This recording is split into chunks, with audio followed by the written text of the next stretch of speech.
বাড়ি ঘর জ্বালিয়ে দিচ্ছে, মসজিদে আগুন দিচ্ছে, মুসলমানের দোকানপাট ভেঙ্গে চুরমার করে দিচ্ছে, বুলডোজার দিয়ে মুসলমানের ঘর বাড়ি দোকানপাট উৎখাত করে দিচ্ছে। এত জালেমেরা, এত জালেম, এত নরপশু এরা।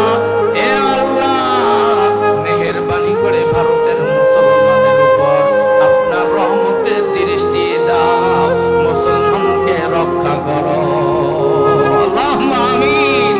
আজ যেমনি ভাবে ভারতের জমিনের দিকে তাকান, আমাদের মুসলিমদের বাংলাদেশ, এই বাংলাদেশে হিন্দু আছে, বৌদ্ধ আছে, খ্রিস্টান আছে, বার্মা আছে, মুসলিমেতর সব ধর্মের লোক মিলে আমরা বাংলাদেশে বসবাস করি।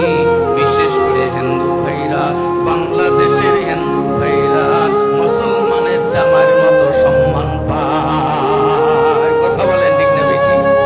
হিন্দু জামাইয়ের মতো ইজ্জত পায়। অথচ আমাদের পার্শ্ববর্তী দেশ, যেই দেশে আজকে নেট খুললে এ মুসলমান জিন্দা মুসলমানকে মোটর সাইকেলের পিছনে রশি দিয়ে বেঁধে 100 মাইল স্পিডে মোটর সাইকেল ড্রাইভ করতেছে, আর এই